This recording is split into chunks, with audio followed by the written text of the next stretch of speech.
Today we have a special recommendation for you. This book, The Punk Rock Queen of the Jews,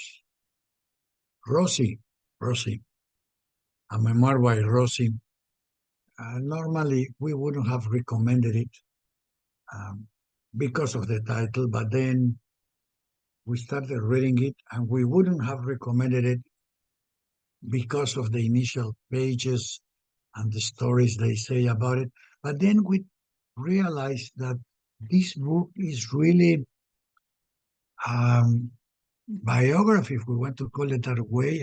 an X-ray not only of the Orthodox Jewish community in New York, which for many of us is something that lays far and beyond our reach,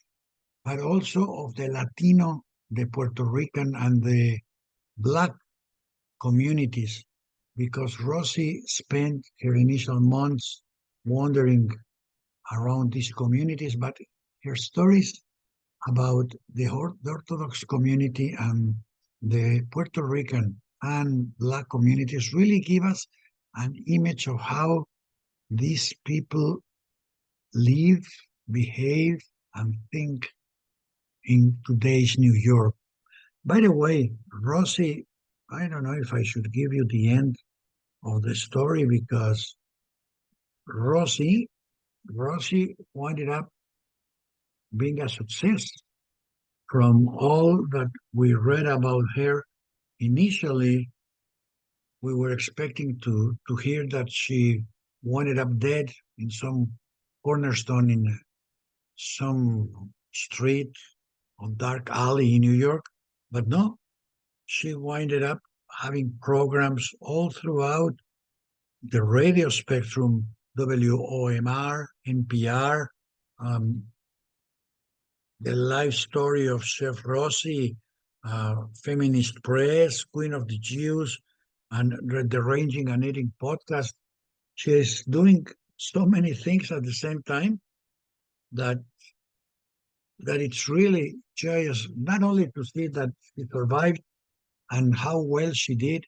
but also to see that there is a world behind it should say here,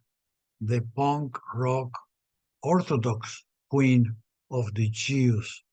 And she came up finding her real roots, finding space for herself in the community, and the community finding her. So it's a book that started very negatively, but ended very positively. And for anybody wondering about something to read this summer, that it's different, that it's obnoxious, that needs to be reviewed and read carefully, this is the book. The Punk Queen the Punk Rock Queen of the Jews, a memoir by Rosie, is the book that we suggest this month.